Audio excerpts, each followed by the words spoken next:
Okay, let's pray. Dear God, we thank you that tonight we all come again to study your words and a lot of things. Give us the wisdom, the understanding, and keep us patient. We learn the things so we can be a better servant of yours and to serve your church better too. We thank you for everything. Be with us all these many hours that we get together. In Jesus' name I pray. Amen. Okay, let's check.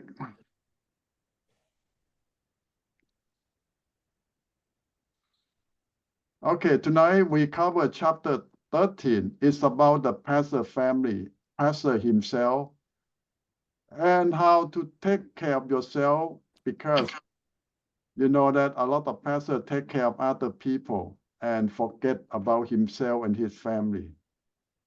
You heard the joke that the pastor wife always say that, well, I need to make appointment with my husband, so he have time for me. Why? Well, because the pastor is so busy, and all the member can make appointment to see the pastor, but not his own family. So the wife always joke that I need to make appointment with my husband to talk with him. If not, no chance. Okay, in this chapter, we cover a few things. We might jumping around a little bit about the pastor himself and his family. And we try to find the balance of serving God, serving family, and selves. So you see that we always talk about serving God, but we forget about our family and ourselves. And that's the problem. So how could we find a good balance that you're serving God, in the same time you take care of your family and yourself in the same time? That a long term, that you're going to last for a long time. If you neglect your family, your ministry might end up after a few years. If you neglect your own self, you might last 10, 20 years and then you're done. So you see that, but somebody say, if you neglect God, you're done, lies away. So taking care of God's business, taking care of your family, and taking care of yourself, that's the three responsibility for you as a leader of the church or as a pastor. Well, which one is the most difficult one? Well, somebody said serving God, the most difficult one. Some said taking care of family. Some might say that taking care of myself. Well, it depends. We are different and we come from different situations. So you cannot say that one size fits all.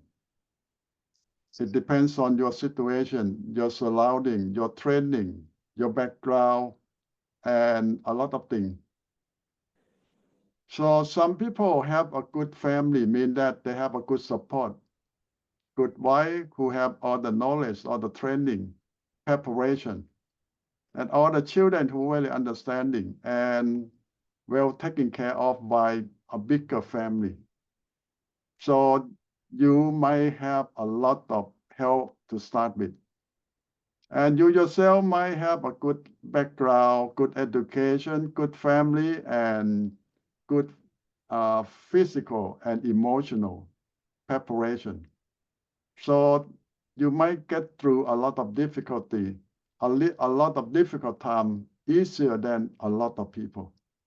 So you see that in order to be successful and last a lifetime, it depends on so many things.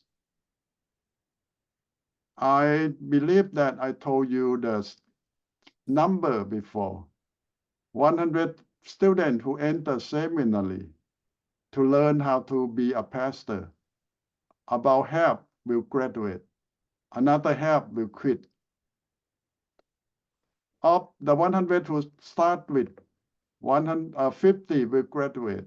And that 50 going out to serve God. In 5 years, maybe 20 left.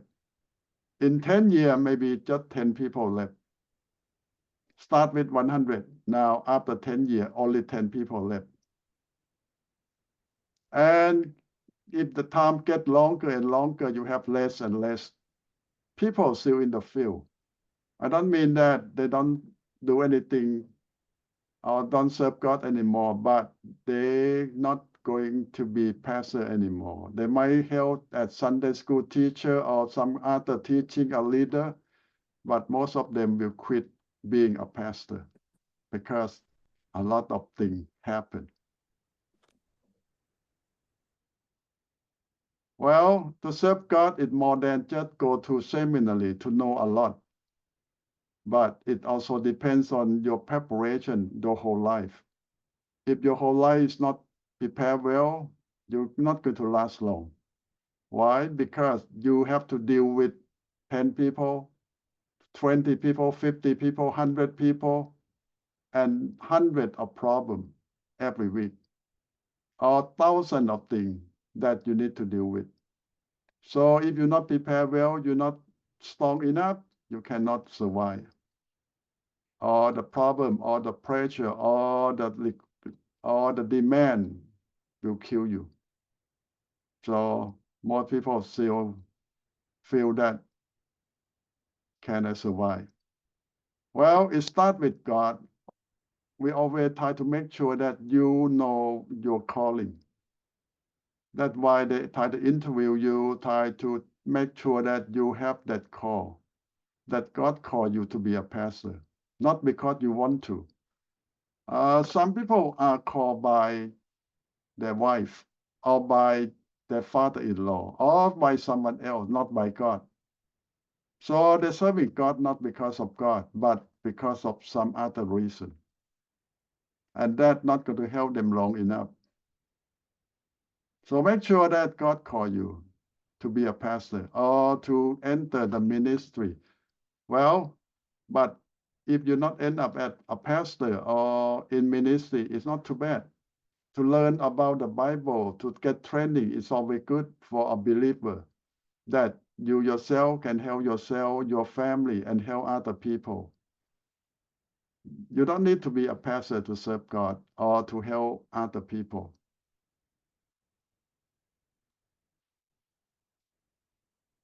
One of the big problems of the pastor is isolation. What that means? In America, they say a pastor job is the loneliest job, mean that you don't have friends. The whole church is not exactly your personal friend. They are your flock. They are your follower. So you are by yourself. Everyone expects from you, but you cannot expect anything from them. So isolation is a big problem for most pastors. So this is some advice that you can help yourself by find another group, mean that another group of pastors, meet with other pastors, get together with them, have dinner or talk with them, because only them who are pastors understand your problem. So make friends with another pastor. Most most denomination will have their group of pastors who get together once a month or once a week to have lunch or breakfast together. So join that group if you can find one. Join that group, a small group of pastors, local pastor or friend, pastor friend, that you can get together with them once a week or once a month to have breakfast or lunch or dinner, if you can find one. And they always advise you that get some mentor, mean that senior pastor who can give you advice when you have problems. Someone that can listen to you and help you get through all the difficult things. And not neglect your wife. Try to hook your wife with another pastor wife, a group of pastor wife that can support one another. So you see that you might think about just the pastor need a group, but another advice it, or your wife need to have a group that they can get together and help one another, or the leader in your church or your wife need to have a group that support one another too. Don't neglect this group. It can help a lot. And in your teaching and preaching, be open. Don't try to hide your problem or try to make yourself look great all the time. You can have problem from time to time. You can have sickness from time to time. And your people need to know that you need a break or you need help. If not, your people will always think that you are Superman. You never have problem. You never need any break. No, it's not true. If you try to act that way, you're killing yourself. So another thing they remind all the pastor is you also serving into level mean that the first level they call public. You teach, you preach in public in your church. But another we call private ministry. It means that you on personal level, on one. You discipline, you disciple your people one by one, personally. So into level that also demand a lot of your time, a lot of your work. And sometimes when you discipline or you disciple your people, you cannot really tell the whole big group, the public, about that because it's very personal in many ways. And here is some advice for you because this is something that happens everywhere in every churches. The first thing is people expectation or assumption. People have expectation that the pastor know everything or never have problem and can help everyone all the time. And the pastor can do everything. So that is assumption that's not true. So you need to let people know that you are just a human being. And it just God called you to be his servant. It doesn't mean that you are special man and better than all of them. No. You are just one of their brother to let them know that. And people always think that you are better than them. You are special than them because God called you and God put a position on you. And this expectation assumption can make your life very difficult. And number three, they say that when you have problem or something serious, you need to deal with it almost right away. Don't wait too long. And that can be big problem later on. And sometimes they say that you lost the respect of your people because of someone make a bad news or accusation, or some people suspicious of you in something. It can happen from time to time. But sometimes we, the pastor, can make mistake too. But when we make mistake, we need to correct it. We need to accept it. But some pastors try to cover up, and that make things worse. And number six, they want us, if you quit a church because you have a lot of problem, when you go to another church, you also bring that problem with you. It doesn't mean you start off fresh, but your problem is after you. And that is not a good start. How you deal with all your problem first before you start a new ministry in a new church. If not, all your baggage going to cause more problem. And number seven, the worst of the worst is you dishonor Christ's name, mean that you are not live up to what Jesus expects from you. And here another article talk about a pastor work is a war zone, mean that you're involved. Well, it doesn't mean that you fight with your people, but all your work is you fight with Satan to save your people. So this is a war. You might think that all the people in your church is for you, but you might never realize that Satan sent a lot of them to destroy you, to come to your church, pretending to be your member or believer, but they are not. But I don't mean that you try to find them out and try to kill them, but you try to preach to them, to change them, to give them a new life, give them a chance. We always say that we live in two kingdoms, kingdom of God and kingdom of this world, two in the same time. And you try to bring the people to God, but in the same time, they live in this world. How you balance that and help your people to know that we live in this world, yes, but for a short time. One day we leave this world to be with God forever. And that's difficult because people cannot see the picture. They always think that they have to work hard, save a lot of money, but they didn't realize that by the time they save all the money, work so hard, they already almost dead. And who going to use all that money? And they miss all the year that they should be enjoy their life with their family and serving God. So this is the big job that you try to help your people see that how we balance living in this world and living for the next life that coming. That a job that you have to share with your people all the time. Help them see and realize that they cannot just live in this world.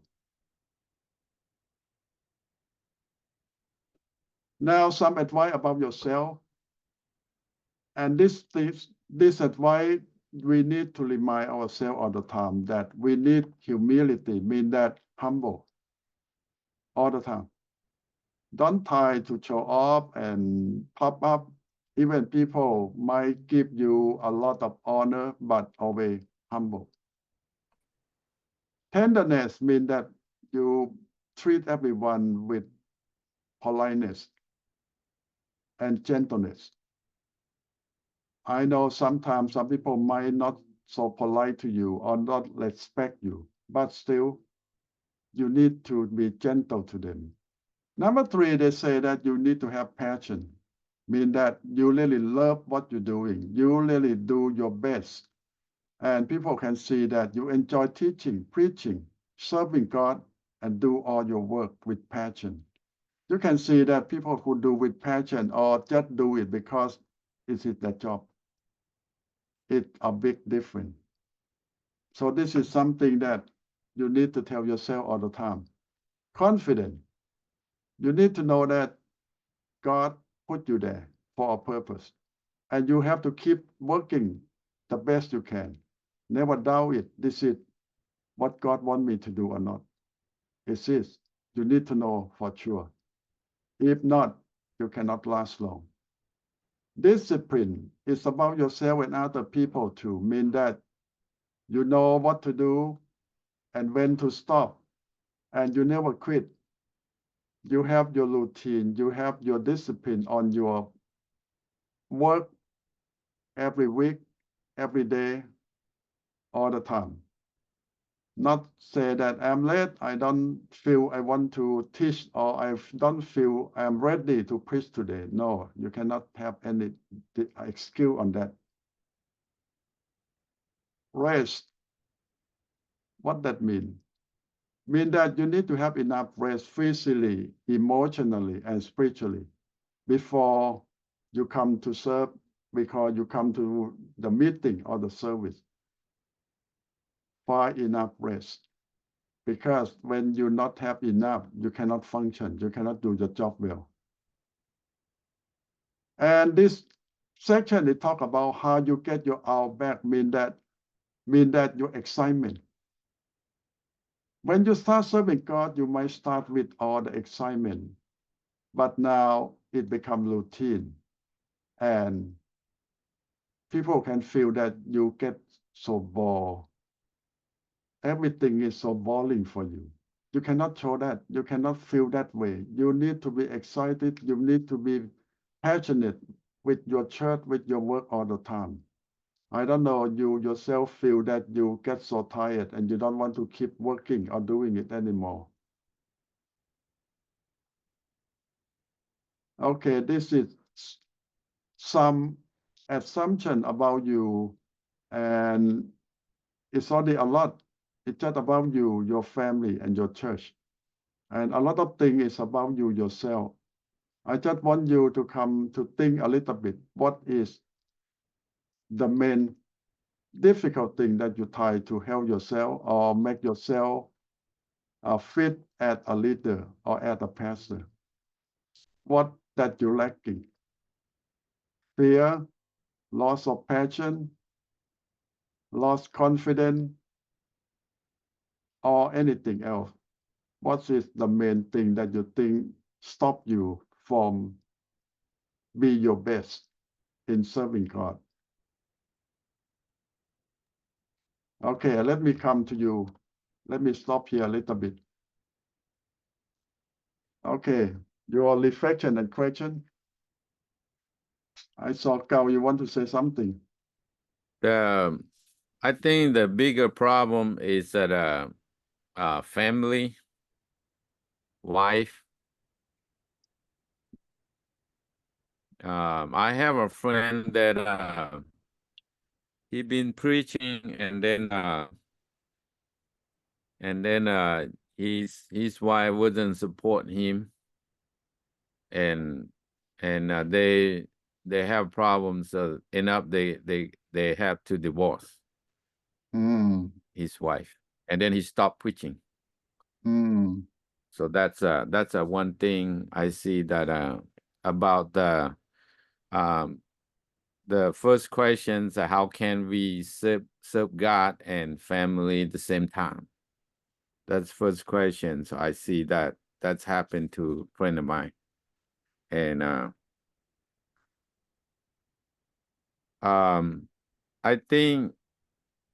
I think for us to pastor and serve God successfully and have wife and family have to know God, to understand about how we serve God, and to be successful for the pastor to work, to do pastor's job. I met a lot of young pastors who start with passion, but their wife is not so excited. And they just think that maybe one day, after many years, the wife will get better or love the work. But it turned out no, a lot of them don't.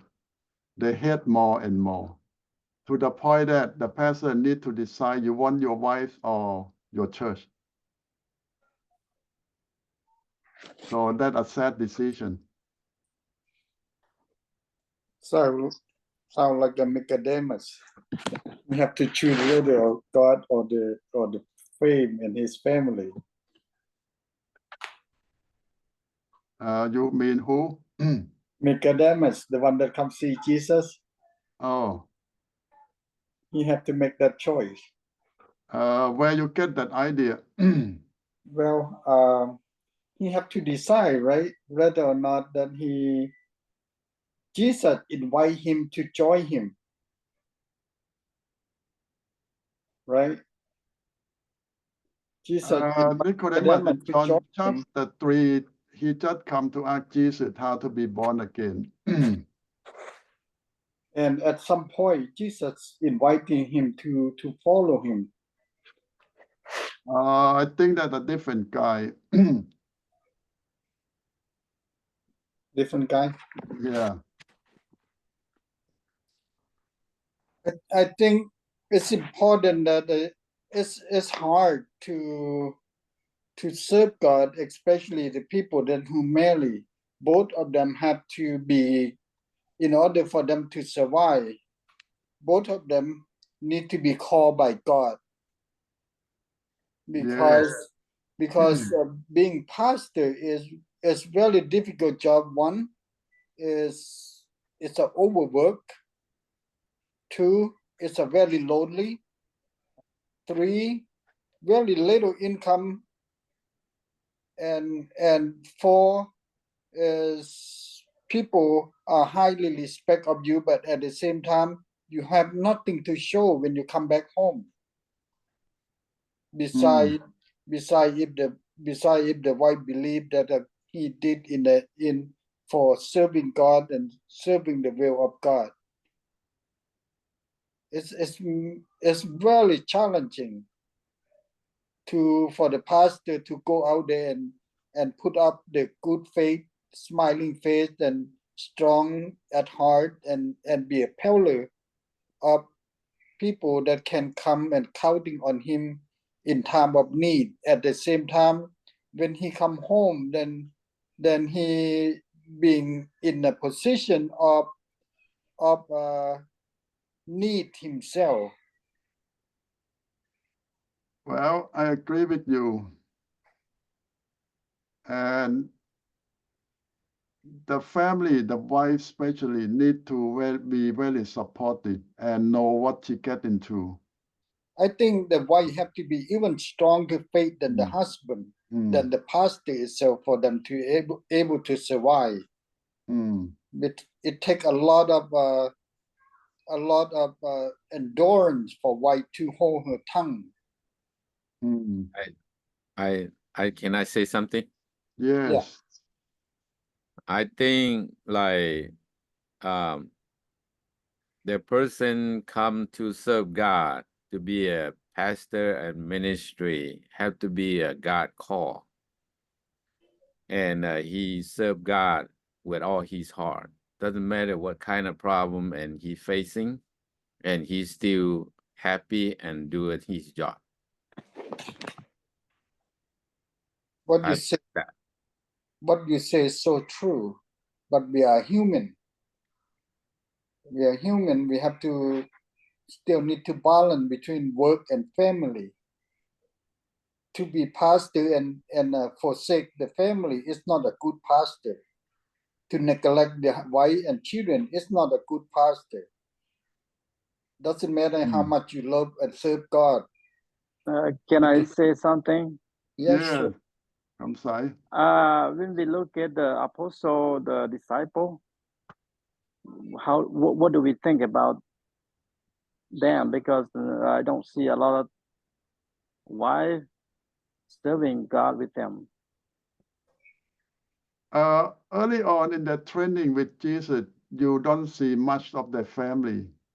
But later on, the Bible mentions sometime about the family. Mean that they take their family with them when they travel or when they are on their mission. Their family go with them from time to time too.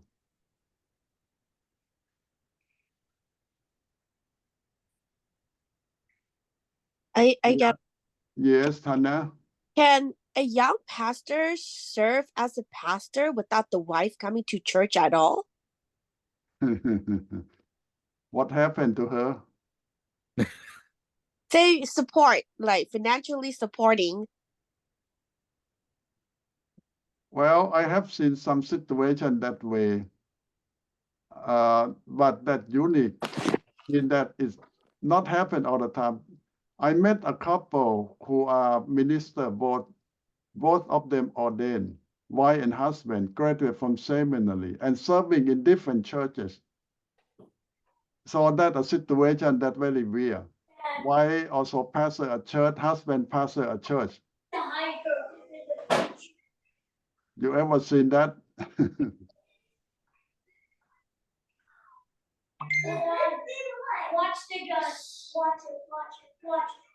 So Well, it rarely happens, but it happens sometimes.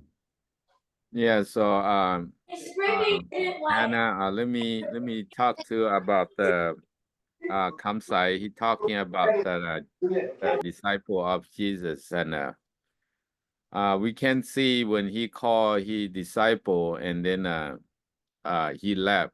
They left whatever they're doing. So like they are fishermen. They left the net. And see James and John, they left their father in the boat.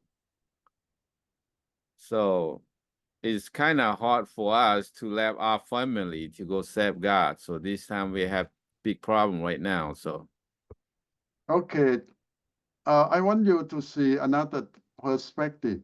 they left their family when they get training, mean that they spend 3.5 years with Jesus full time. That when they are in training. But after Jesus went back to heaven, they graduate. And at that point, you see their family is with them and go with them now. It's just for Paul. Paul is a single man, so he don't have family. But he have the whole gang of students with him all the time. And that is family too. Paul called Timothy or Silas that my son. It's almost like he adopted them to be their son. And you might say that Paul have a family with him too, his student. And we know later on that Peter and John bring his family with him when they're on mission trip too. So you see that they all left their family when they are in training 3.5 years, yes. And I have another question. So if, yeah, that, not if, but, you know, a person that called by God to serve. So is God also called the spouse, I mean the wife, or just only him? Well, that's a good question. How you think about it? Sometimes, you know, I think that I doubt that, you know, if God calling me to pastor a church, then he also call my wife. You know, sometimes I have that kind of doubt. Or a So- person that got called to serve him as a shepherd, then the wife should also be part of it. Okay, let me tell you a little story. I supervise many young missionaries who are single men who went to serve for a few years. No problem. After they get married, they have problem. The problem is wife say, I don't want to be a missionary wife anymore. I just want to be a wife of regular person. Now the young missionary need to decide, I will keep serving God or my wife will divorce me. Now, what will you recommend them? Their wife don't feel called by God.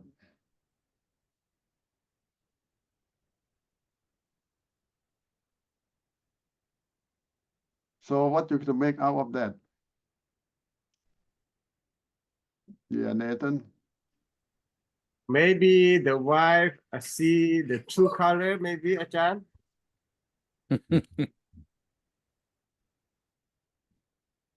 Well, to that point, most of the time I recommend the young missionary that maybe your call just lasts for a few years and your call is done. Because I don't want them to divorce their wife. I say that you decide and come back to America and work with your wife to see that God called you back or not. If not, maybe your call already done. So that's another perspective. Sometimes God calls someone to serve just one time or just a short time, and that call is done. Mission is done. It's just some people that God call a lifetime.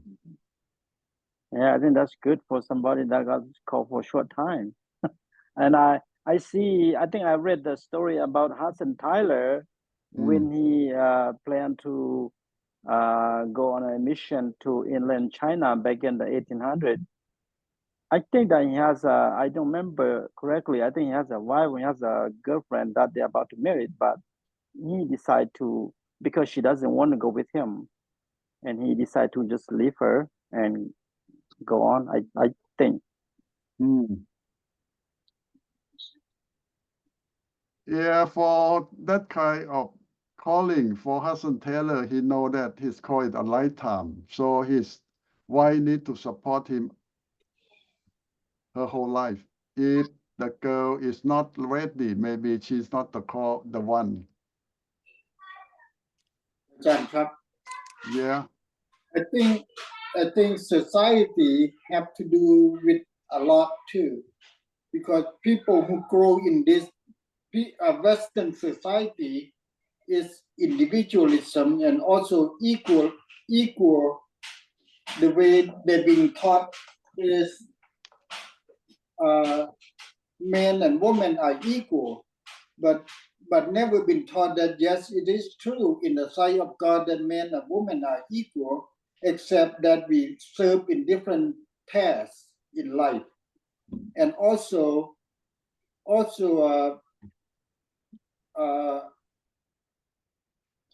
society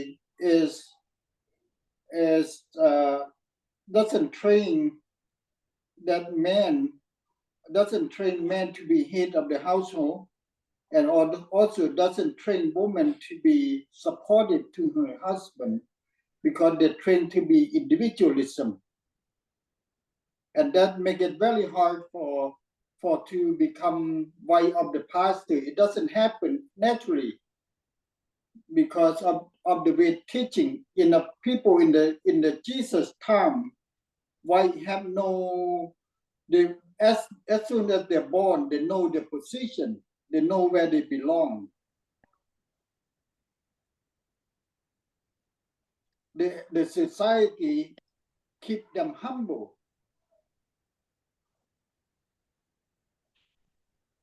Well, by saying that, you mean that modern day woman is not ready to support their husband? Not really, not in the sense of submissive to her husband, because in America, submissive to her husband is a dirty word. In order for wife to be supportive to the pastor, she have to really sacrifice herself. It's the highest cost for the wife. It's very high cost for the wife to do.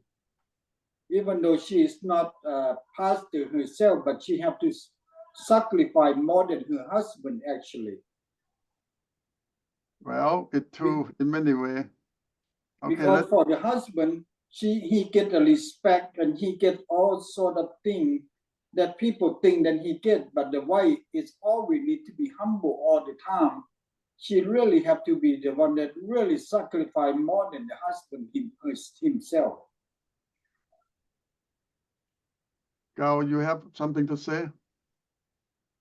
Yeah, I want to say that my wife, she support me. She happy what I serve. How can I serve God better? Amen. But she wasn't read the Bible. She wasn't praise. But she support me. She liked the way what we serving God. So she told me she support me. She want me to do the work for to serve God. That's wonderful. Make sure you show her appreciation and gratefulness, because she meant a whole lot to you to be able to do that. I think for to understanding how much God means to us. Amen. If the person know how much God means to us, and then they fully want to serve God, even they not read the Bible, they not they not praise, but their heart is for God. Amen.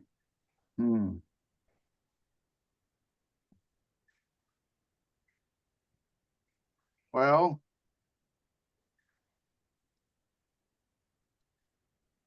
it's not going to be easy answer to. Okay, beside this main problem, what's else that you think also big problem that we're facing today in modern day churches?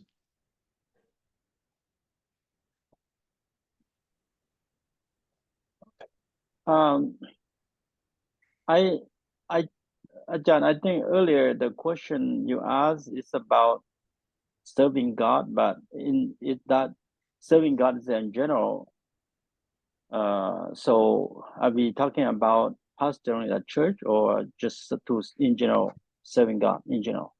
Well, mainly I talk about being a pastor or a staff of a church.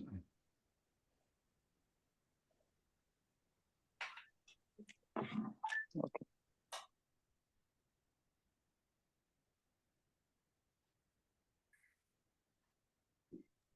Well, some of you might say, I'm not a pastor, so I don't know that problem.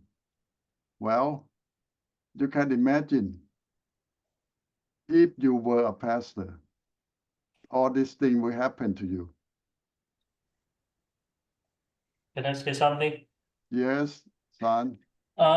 I think that whoever to be God called for real, and then the church serves God and family at the same time. I believe some they think they go like ministry or they work for God, and then you spend that time to cheer the family too, serving the gap. That's reason why we can hear and then so many rumors that this church, that church, and then that separate, and then they have to divide because the man or the woman they're working for God, and then later on they find out that they cheat each other.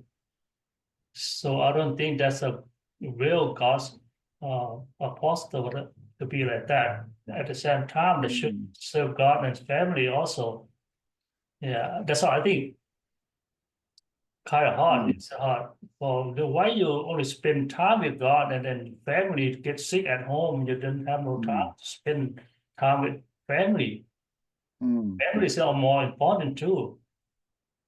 That's how the woman they stay home. They say, "Hey, my husband work for God and I worship. So anywhere he go, but why they don't have no time with me and my children?"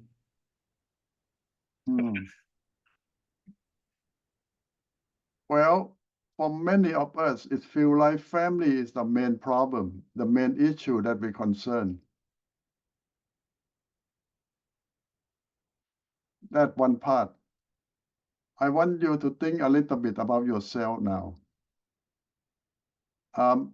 For American pastors, another main problem is they are very lonely, no friend. They cannot share anything with anyone. They're by themselves. Do you feel that way as an Asian pastor or leader? Yes, for sure. That's the question I want to ask. A lot of time we have problem and we cannot share with anybody because we are pastor the church. We preaching is the good news and we teaching, and now we have problem. So who should I talk to? Who I trust? So if I talk to someone and then they'll go to spread all over everywhere. So people say, "Hey, what happened to this pastor?" So that's the problem for us. I believe that everybody have that kind of problem. Would it be best to talk to your wife because she's your supporter? So whatever you face, can you just tell your wife? That's for sure. Well, yes, I think a lot of things you can talk with your wife, but I know a lot of pastors don't want to share any problem of church with their wife. You know why? What is the reason? They don't want to burden their wife with all the problem of the church, because the wife have to take care of the family, all the children, a lot of enough problem already. So all the pastors don't want to put the church problem on their wife or their family, so they don't share. How you think about that good reason? I think if you share, she might give you some good advice, instead of just keep it in. Now, the church problem become your family problem too. When you share all the problem of the church with your family or your wife, especially your children, you think they're prepared to deal with all this problem?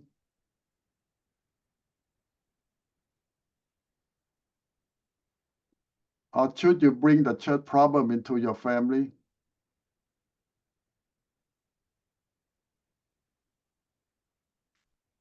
I know somebody can handle that and can help you. But I think the price you will pay.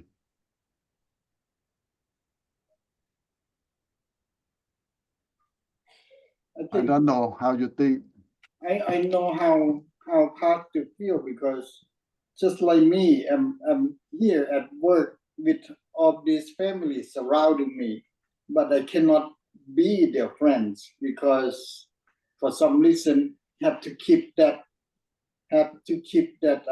divided. And Pastor,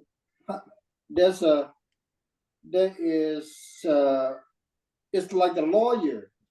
Lawyer cannot speak about the client to somebody else because of the secrecy. A lot of times it's a secrecy. You cannot disclose something to somebody else. And at the same time, you don't want to bring the work home. Yeah, most American pastors are trained that way. A lot of things at church is professional, and you don't bring all the secret in your work to share with anyone else, even your own family. John, Yeah, to me, if I can point it out, I pointed at John to be example. I see that, yeah, for pastors have a problem. That's we are lonely, so no one can talk to. But I think that for John, you talk to God all the time. That's why it's been over 40 years. That is our friend, our companion. So we can talk to God anytime, any second. He can answer us. That's why how we can get along with that. Yeah, yes, that's true. But in the same time, I want all of you to have some friend, some group of pastor friend that you can spend time together, that you can trust one another. To me, Even you cannot share everything, but at least you know each other problem. to me, at least I have to have one very closest one friend. No more two, but at least one for human friends. If we cannot share with family, with wife, at least we should have one friend, closest friend. But the first one you have to share with God first. Yeah, exactly. And pray for it.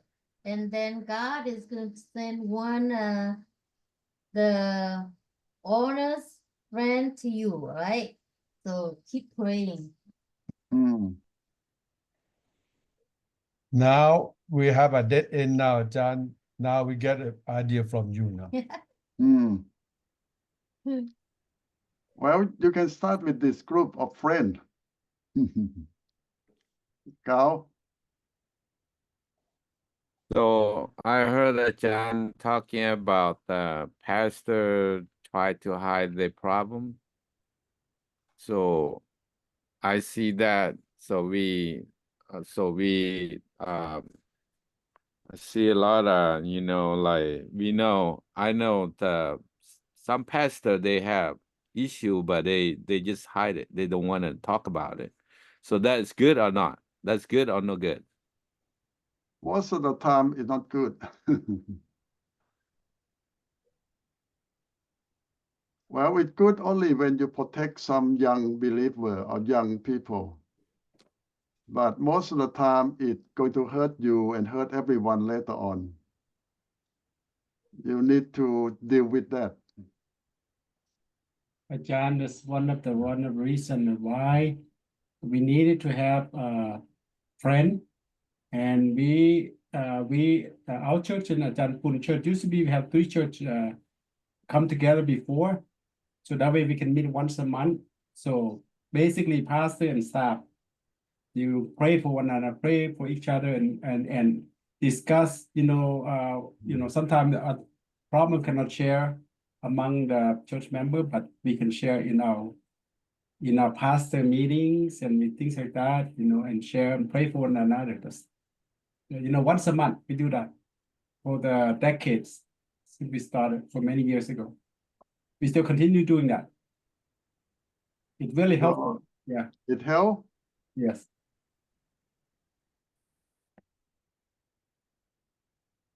I think that's good. That give me some idea. I have another question. I'm not sure that question is related to what we are talking about now. But what does it really mean when Jesus said, if anyone love his sons and daughter more than me, not worth to be my disciple? What does that really mean? Well, most scholars really say that God comes first all the time, every time. God comes first. With all your soul. Now, how it applies to a pastor? Most pastors just serve the church before their family. But we need to know church is not God. Now, how can you make a difference between church and God?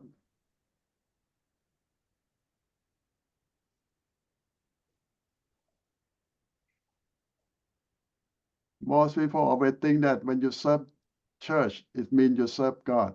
Well, it's not necessarily all the same thing. So what is God? And I think serving the church is because the command from God. We do God's command. So what is church for you? God is a spirit. Yeah. Oh, sorry. What? Church is a fruit of the spirit. Doing the work of Can you explain?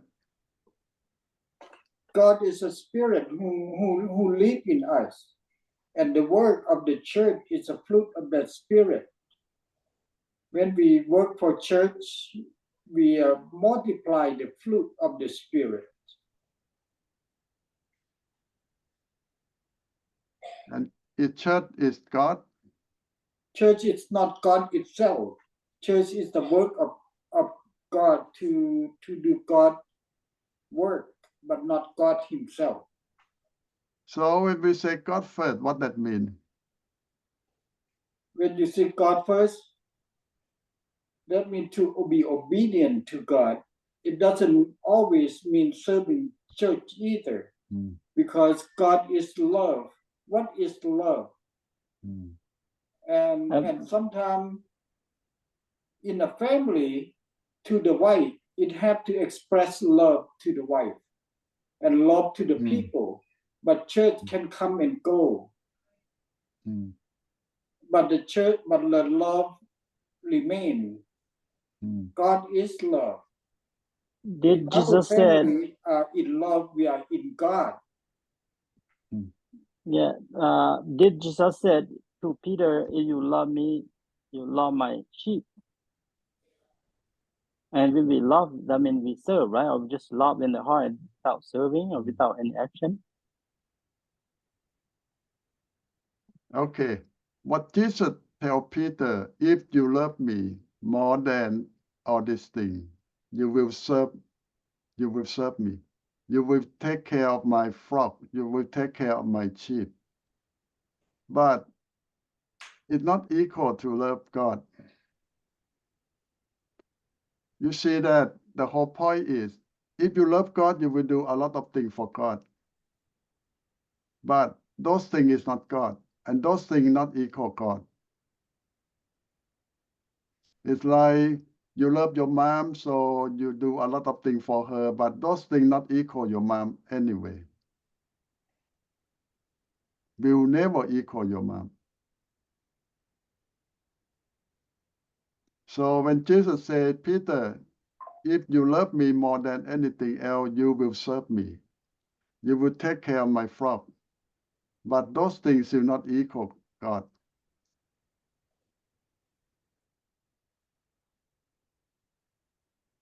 So God is your personal relationship, your personal responsibility. Everything else is just byproduct of your love to God, of your obedience to God. But they are not equal to God. That's right. And they are not God too.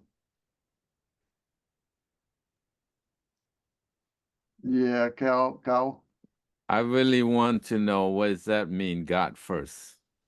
So what it mean to you, God first? Yeah, I really want to know, what does that mean? How you I don't think? know.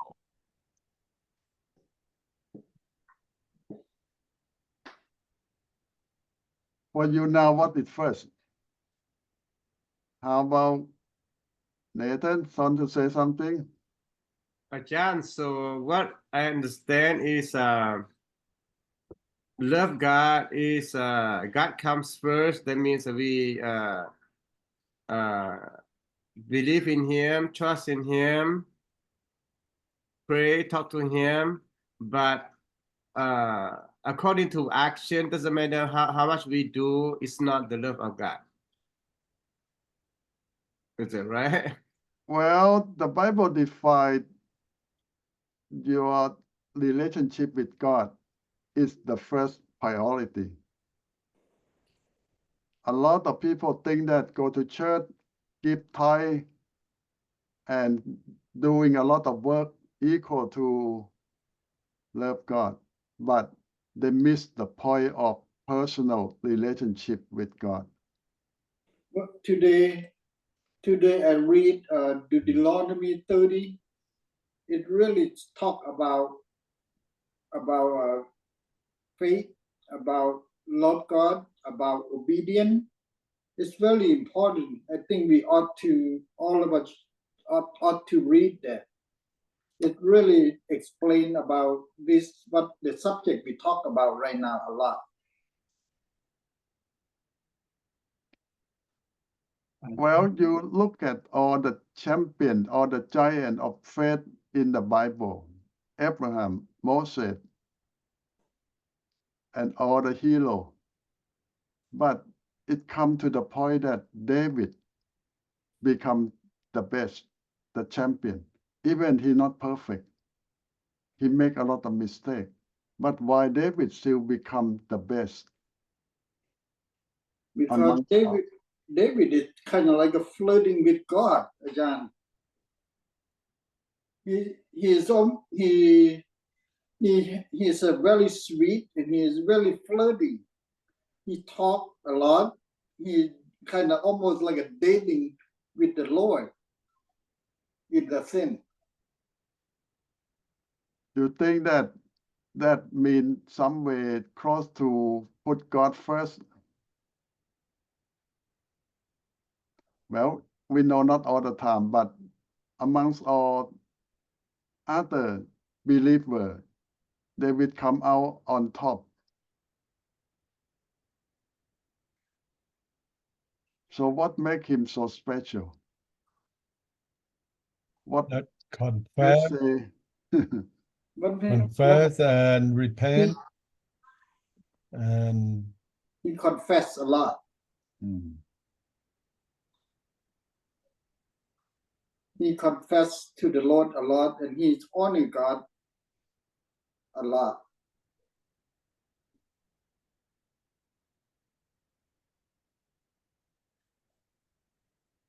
So amongst all, you see that David very close to God more than most other people.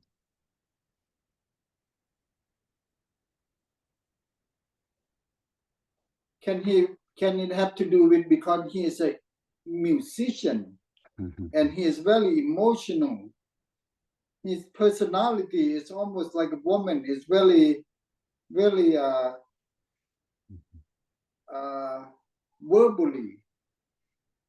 and very out expression.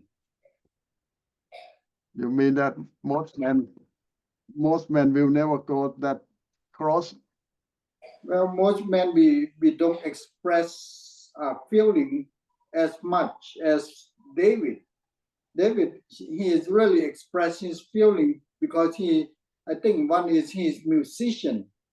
He understands the emotion and he expresses his emotion.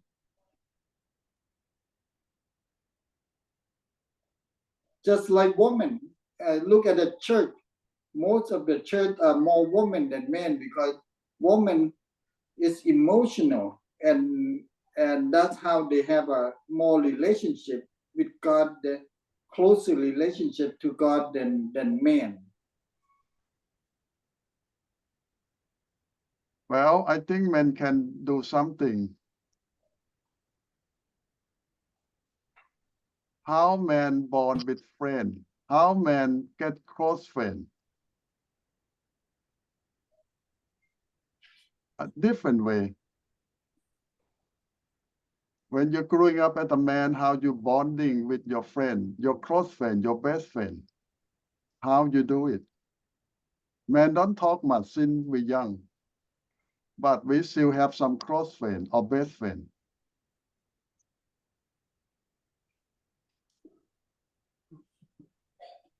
Ajahn, Yeah, it is a true or false. Some scholars said King David already know that God's already favoring him. That's why no matter what he faced, any bad situation, good situation, he still know that God's still on his side. but you see, David not take anything for granted. You see how he show his love to God, how he confess his sin, how he accept responsibility. And you know that whatever God give him his whole life, it used to build the temple for God all. He give all back to God. Anybody ever give everything back to God? David did.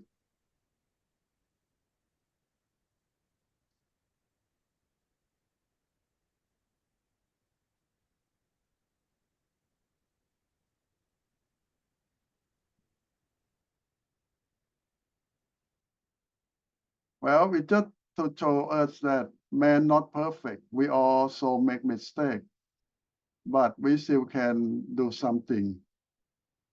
We still can correct, take responsibility, and change a lot of things.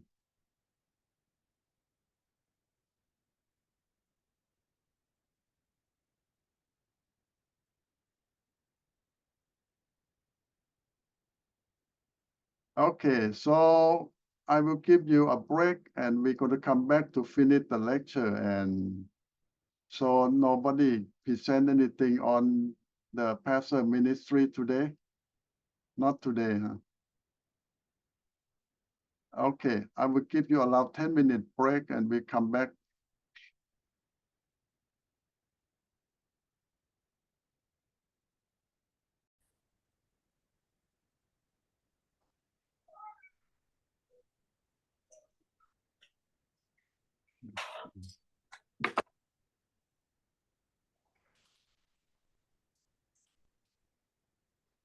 Okay.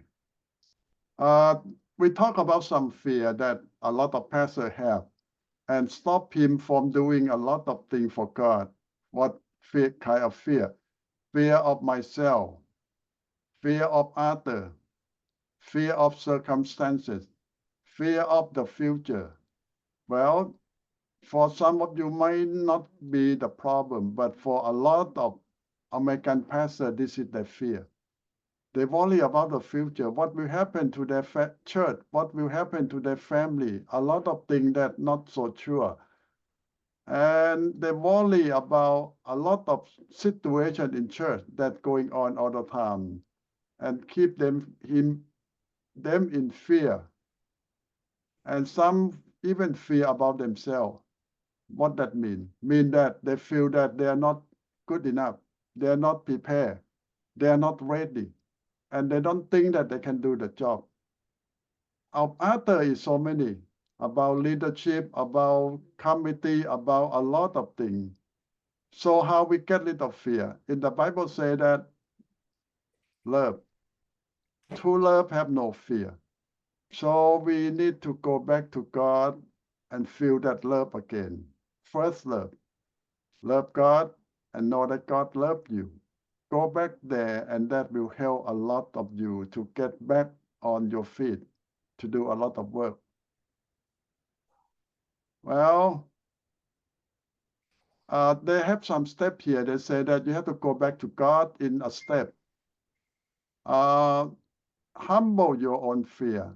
Don't make it big. Fear is fear. And then confess all that to God. Pay attention on your prayer, meditation, and preach to yourself mean that God promised help. You teach other people. You need to teach yourself too. And most pastors will come to the point of doubt all the time because of all the problems surround him every day. So the pastor need to go back to God all the time to renew himself, strengthen himself, and come back.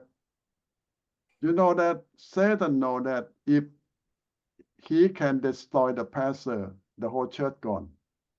So that is the point that why Satan attacked the pastor first and all the time. The first target. How to be a happy pastor? Well, that's a good question, but very difficult to answer.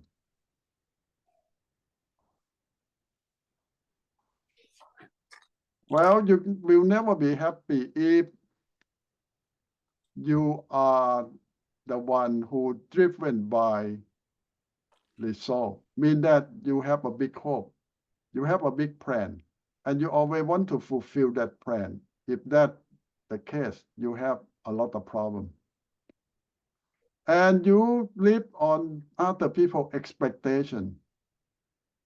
People expect a lot, and you live on that, and that causes a lot of problems.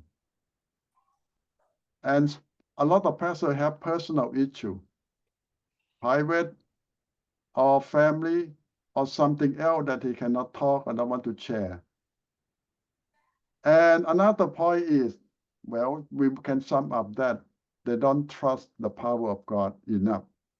Now, you say that I'm the pastor, I teach people to trust in God, but I am myself, don't trust God that much, that God can handle my problem, or God can help me. Well, that's why we go back to preach to ourselves. You need to believe. Because you lead the whole church, all people to trust God. You need to trust God first. Now come back to the realistic as a pastor or at you serving in the ministry. We need to face the reality. It's not easy, but you can do it. By trusting God and don't worry too much. And some people even say that take one day at a time. Some people say, oh, you don't have any plan? Yes, you have plan. But everything ends up with God. You need to keep going and don't lose hope. And the best thing is you live day by day too. Today is another day that you serve God and thank God for another day. Well, that's one of my secrets too, because I have been serving God for more than 40-something years already. almost 50 years and 42 years in one church. I have to tell myself every day that I do my best day by day. I don't know about tomorrow, what will be. But I trust in God. As long as God wants me to keep doing, I will keep doing it. Well, we come back to concentrate a little bit from your family. It's a big responsibility too. And people expect a lot from the pastor family. They expect that your wife is supposed to help in everything free of charge. It's always say that buy one, get one free. Mean that they hire the pastor and they get the wife free to serve the church. Well, it's not always not the case. And also expect a lot of things from the children of the pastor. The children have to be perfect. The children have to be on time. The children of the pastor have to help in everything. And a lot of times they put the pressure on the children that the children cannot live up to. Karma is So pay attention to that.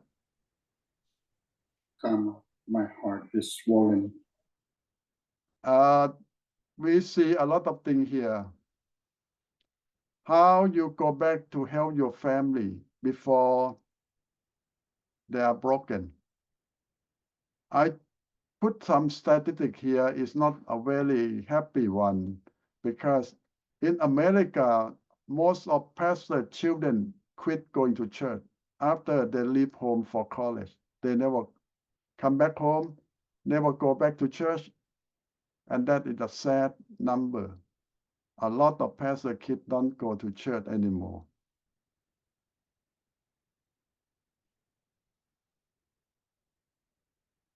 Well, but there are a lot of study about pastor marriage. They say that most pastors are happy in their marriage. So that's a good thing. It means that at least they don't have big problem. But if you compare to typical American family, you might say that at least 50% of American marriage not happy. But for the pastor, most of the pastor, 91% are happy. So that's a good sign, good number. How about the kid? The pastor kid, how they doing? Well, when they are with the family, most of them behave. And most of the pastors feel that they want to have more time with their children, but they don't.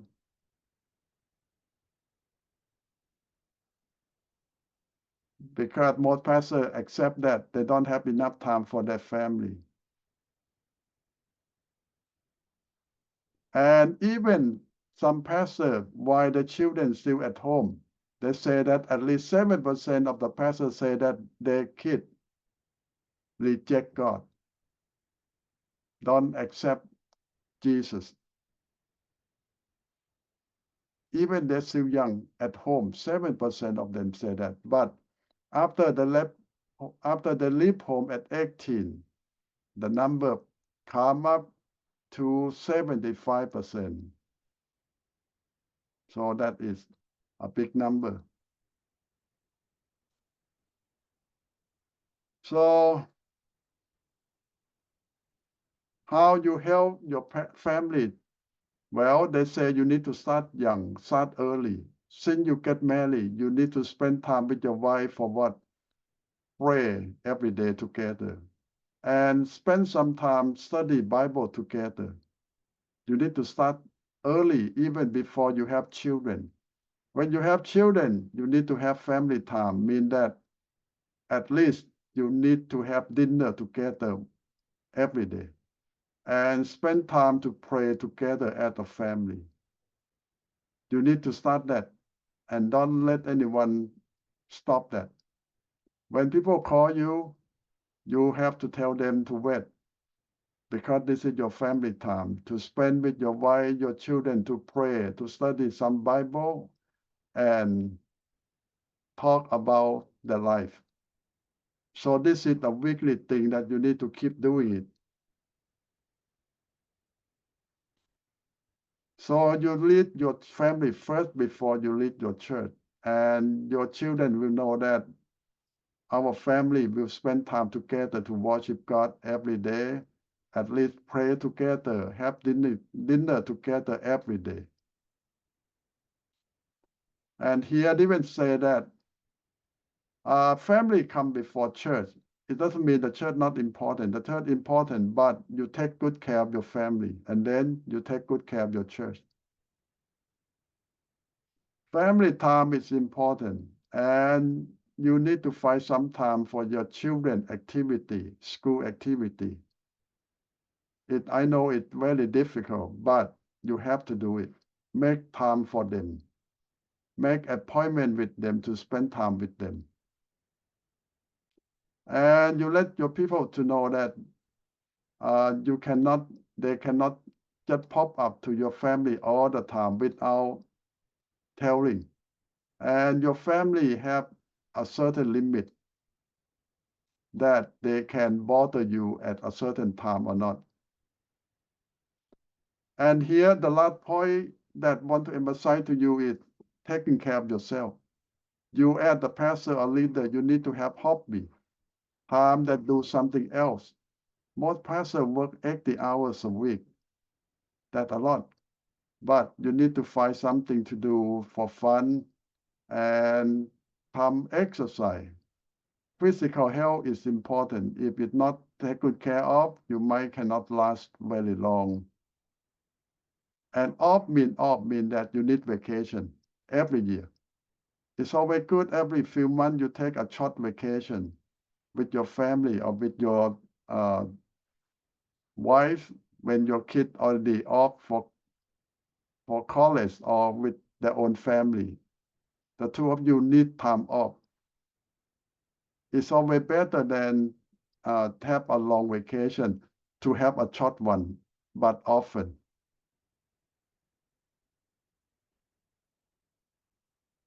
So here, the sum up that to warn you that you have problem now. The first sign that show that you have problem is you start ignoring everything. You don't care for anything anymore. And secondly, you don't care about what you used to love. So when you feel that you don't care, it means that you have big problem now. And you don't spend time with God. And that is big problem. And you don't listen to your own sermon. You preach to other people, but for yourself, you don't listen. And you don't care about people who used to be closer to you, advising you. You don't listen to them anymore. And your job, your church become a burden. It's not your joy anymore. It become a burden. So this means that you have big problem. And you start to separate yourself from everything, from everyone. And start asking yourself, this is my call. I should quit or not. And then you start thinking about doing something else. This means that you are in serious problem. You need help now. Well, you have to go back to God first, and then if not, you need advice from some other friend or some of your mentor before you quit, before you give up. So this is some sign.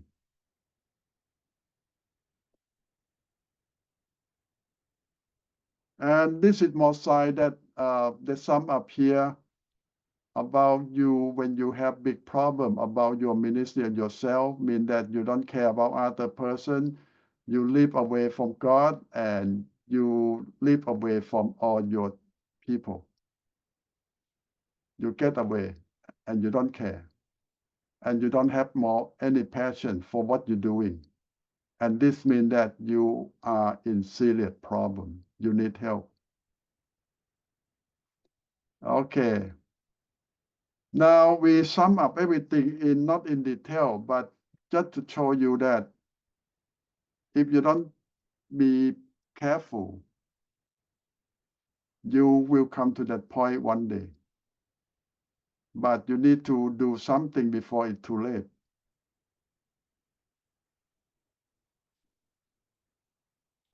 If you ask me personally, I have been serving God for so long and pastor one church for 42 years.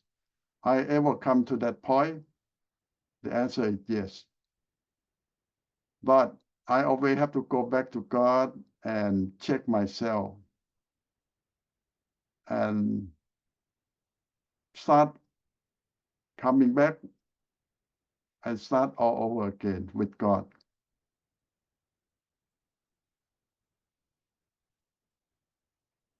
It's not always easy.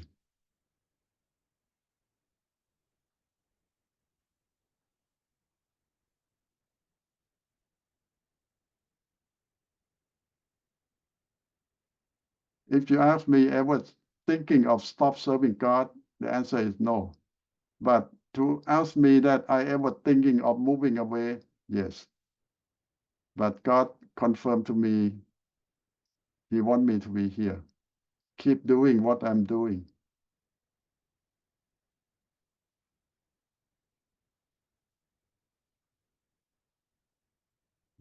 John. Yes. You mean moving away, start new church, or moving away, stop doing God's work? And second question is, how does your had you consult with your wife? What does she say? What's her opinion? Well, you see, that happened to me one time when I was a single man. I started a church as a single man. And you see that I get offer from other church, big churches, better pay, better church. And the church that I start is just a few years old, have a lot of problem. So I decide to go out and visit other church. But while I'm going out, preached over there, God confirmed to me, He want me to go back and stay with the church that I start. Lower pay, smaller, more problem, but that's what God wants. But after that, it never happened to me. In problem, I still stick with it because this is what God told me. This is the place.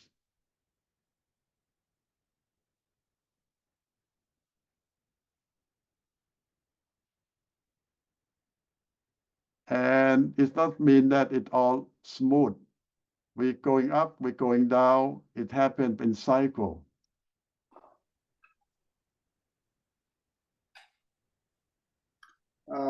Yesterday and today, it's been difficult day for me because what happened, which I told you yesterday, and today, get up in the morning and for some reason, God direct me to go read Deuteronomy chapter 30, and it answered me a lot of questions that I asked, and then God led me to go read the Philippians chapter 4 verse 19. And I started to sit down and read that several times and then thinking about it regarding the knowing God's will and be more obedient to the Lord, and thinking about how am I be able to know to be obedient to God when I and act according to His will when I don't really know plainly that what is His will is. When we study about how Jesus performed the miracle and do all kind of things, because by Himself He said, by myself I cannot do nothing. but I do because the Father showed me. I just do what my Father do. But for us, we don't have that access to the Father, that His will show us what to do and what He's doing and how we're doing. Because for Christ, every single day it seems like he already know what the Father want him to do, and then he obedient to the Father to do just that. And for us, how can I get to today? I pray. My prayer today is to surrender myself, my sovereign right, and also ask the Holy Spirit to guide me and to take over and give me a courage and faith and to do His will, because I said by myself, I don't want to do it. By myself, I cannot do it. But I need that help. I need that strength and courage. And only Holy Spirit can do such thing. Because by myself, I'm kind of blind and deaf. I don't know. I don't know day by day. I don't know. But if God is leading me somehow, all things are possible. Yes. But I cannot do in the blindness, guessing, because God's will is not always, is usually doesn't line up with what we want, or it's not something that we enjoy to do a lot of time. God's will is a lot of time is struggle in life, but I don't know what it is.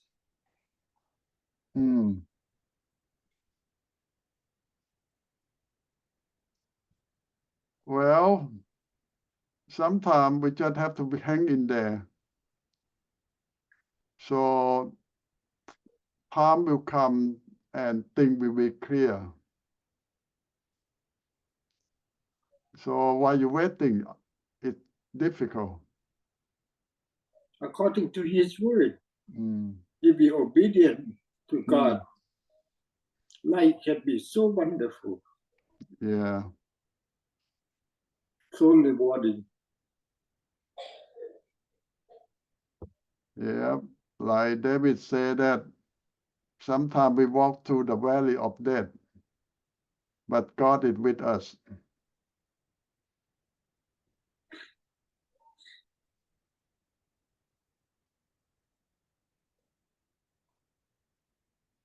So you come to the point that you see that the job that you're going to do is not easy, but it's a calling. And it's an honor to serve God.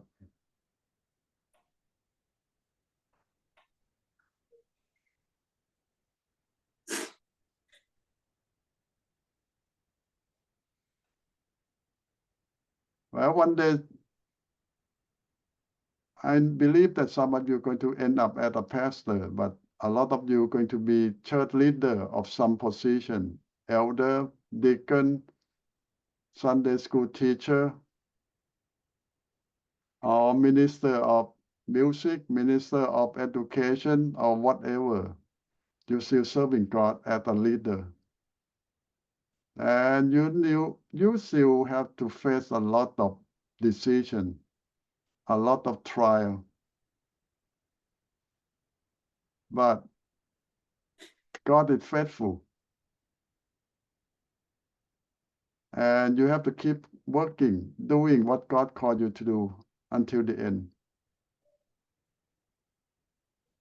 So never doubt what God called you.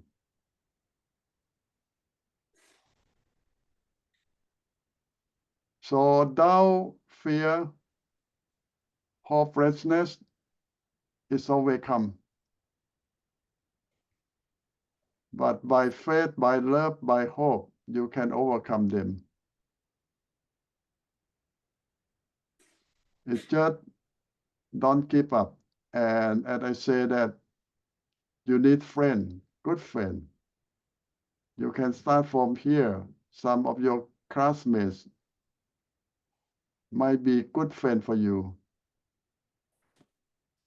I know that it's difficult to find someone at your own church that you can trust or can share everything. But some of your classmates might be good choice.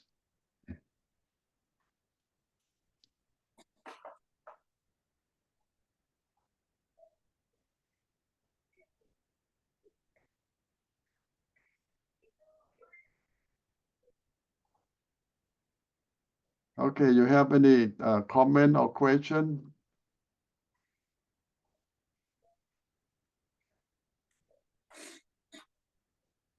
John, I learned something that you said, just take day by day from you. Yeah. Yes. So I'll learn to do that day by day, count each day.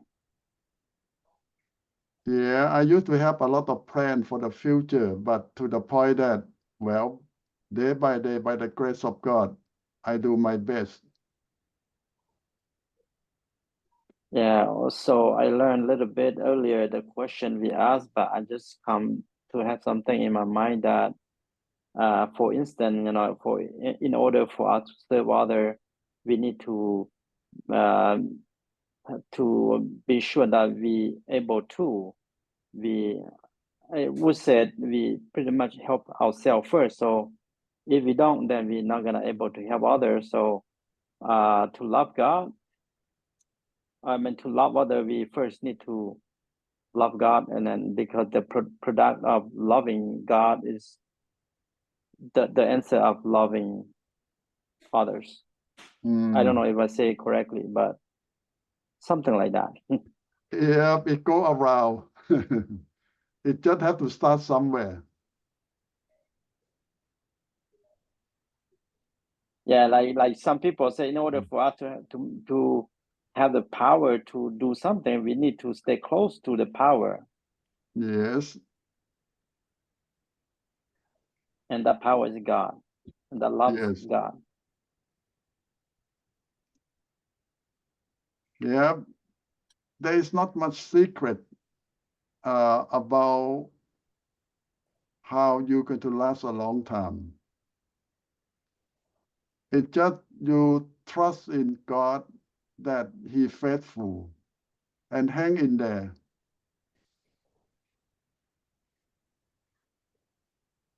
And never give up. You might be surprised that time go very fast. I look back that in my 42 years as a pastor of one church, I still think I just start the first year. Now it's only 42 years. Time goes real quick. Now, if you can go back again, will you go back to start again?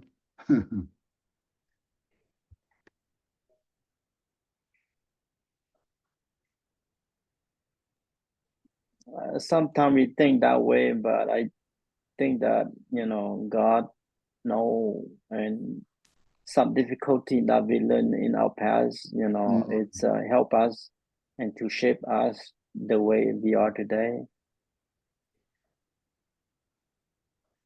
Yeah, you see, if I can go back to the past, I don't know I can do better than what already done.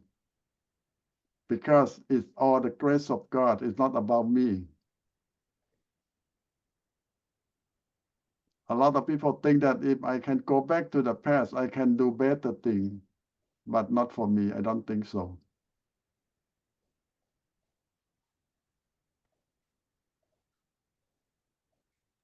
Sometimes when I teach something and I after I finished teaching, I look back and I said, why should I, add this and that to it to make it a little better?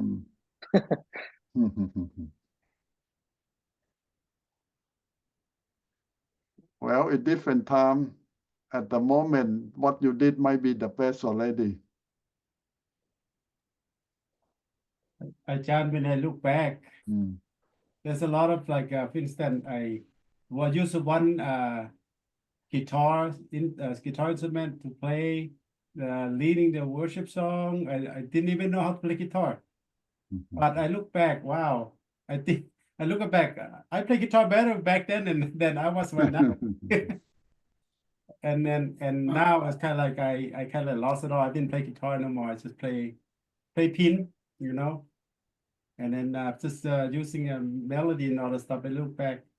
Start with this is I was like Ajahn said, I was scared and you know, afraid that I will not, you know, cannot do it, you know, but Hosea said, take it day by day. I think that's basically, you know, we put ourselves into that position, like allow God to use us and to mold us until right now we look back, you know, like Ajahn said, even though you look back, you go back, you cannot do, you know, whatever it is. So now I think, like Josiah had said, it molds you and help you to understand more and grow you in, you know, make you grow stronger in faith, in, you know, like you just take it day by day, you know, be uncertain, just trust in God and God lead us, and that's all. You know, that's, you know, said, you know, I don't think I can do any better. You know, I said I'm not smart and I'm not educated. I'm not qualified for all this stuff. So, you know, I'm still hanging around here. I don't know what that means, you know. I say, Sweet darling. take it day by day.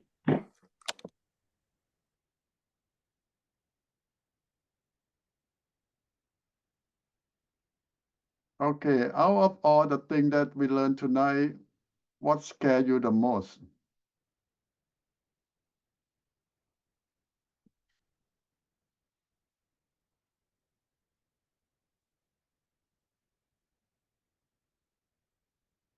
Your wife will leave you? That's not scare me, Ajahn. Or so your children will quit church? that scares me the most, yeah. Well, I somehow is pray that, you know, even though you're raising them, set example, and you lead them when they go to high school and after they graduate, they think they're only independent, they're on their own, you know, and they can think for themselves. You know, we urge them to attend church and attend, you know, English speaking churches, and you know, some half of them go, half of them don't. Do you worry that one day a church of your ethnic group will die? Ajahn, I don't worry about that. That's up to God. If God shut it down, turn it off, that's up to Him. So it's not my worry because, you know, God can use you, you know, for a period of time or certain time, and God can call you, say, quit, you know. Just take, you know, just be faithful, be honest, and serving Him, and until He you know, He denounce you, or until He let you retire or whatever, you know. Every year, more than 2,000 churches in America close down.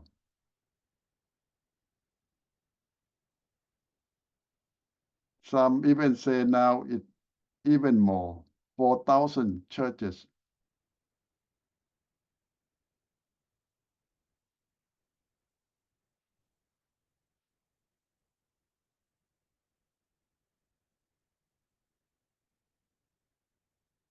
So all this number should not scare us.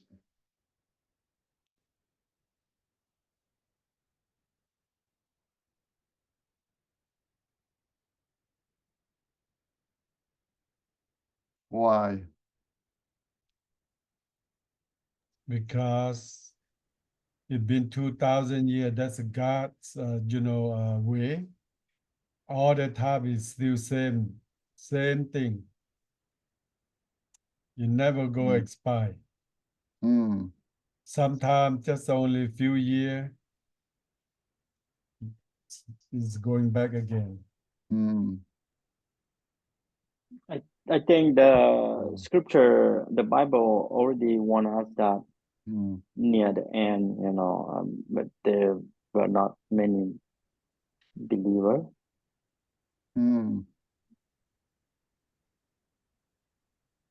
You ever heard that public school closed down everywhere because not enough children? Yeah. Young people don't have children, they don't get married, and they don't have kids. Yeah, they don't have enough kids and they don't receive the government's funding.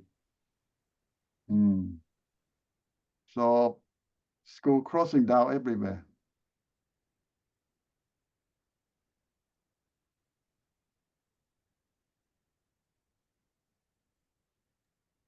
And I think that same thing when there's not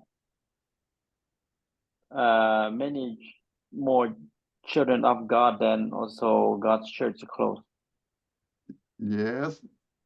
Young people don't come back to church.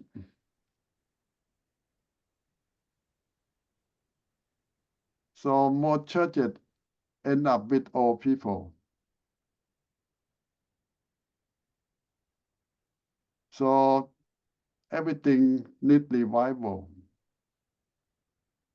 Our churches too.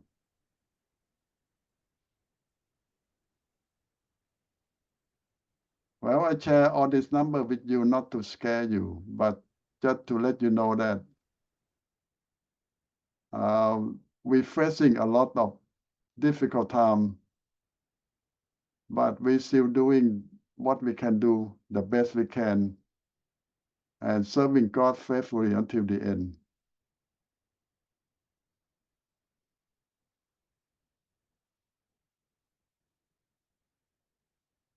People still need God. It's just they know it or not.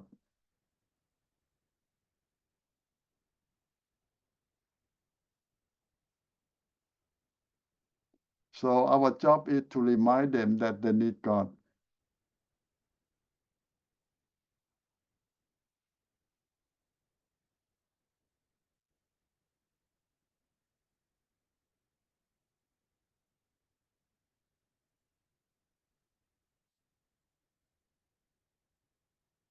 Okay, you have any more questions?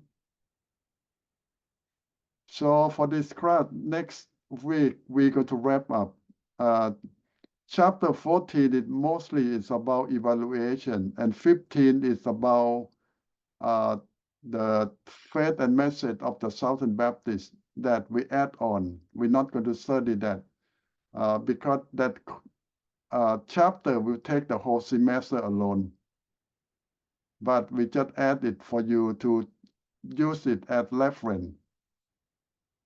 So next week is just about evaluation, about the course, about your ministry, and how you can use the form to check out about your work and other ministry, other pastor, how to interview them. That's all. So it's not much. So if you have project to present next week, it's a lot time that you can do it for this semester. Okay, anything else before we going to done for this class? And I'm going to give you a short break before we come back for the book of Revelation.